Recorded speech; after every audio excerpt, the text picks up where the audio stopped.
ਕੋਈ ਕੰਮ ਹੁੰਦਾ ਹੀ ਕੋਈ ਨਹੀਂ।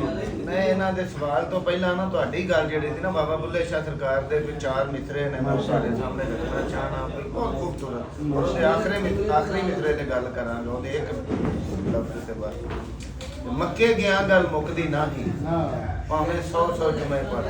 ਠੀਕ ਹੈ ਜੋ ਮੱਕੇ ਗਿਆ ਗੱਲ ਮੁੱਕਦੀ ਨਾ ਹੀ ਭਾਵੇਂ 100 ਜੁਮੇ ਪੜ੍ਹਾਈਏ। ਗੰਗਾ ਗਿਆ ਗੱਲ ਮੁੱਕਦੀ ਨਾ ਹੀ ਭਾਵੇਂ 100 ਗੋਤੇ ਖਾਈਏ।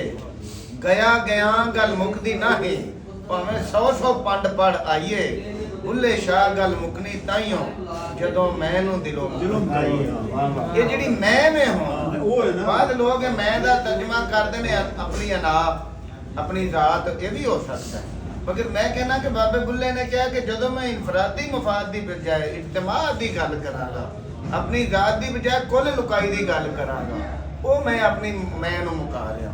ਯਾਨੀ ਮੈਂ ਆਪਣੇ ਘਰ ਦੇ 6 ਜੀਆਂ ਨੂੰ ਆਪਣਾ ਕੁਨਬਾ ਨਹੀਂ ਸਮਝ ਰਿਹਾ। ਕੁੱਲ ਮਖਲੂਕੇ ਖੁਦਾ ਨੂੰ ਮੈਂ ਆਪਣਾ ਕੁਨਬਾ ਜੇ ਦਿਨ ਸਮਝਾਂਗਾ ਫਿਰ ਮੈਂ ਆਪਣੀ ਮੈਂ ਨੂੰ ਮੁਕਾਇਆ। ਮੈਂ ਕੁੱਲ ਦਾ ਹਿੱਸਾ ਬਣ ਗਿਆ। ਇਹ ਤਾਂ ਹੋ ਗਈ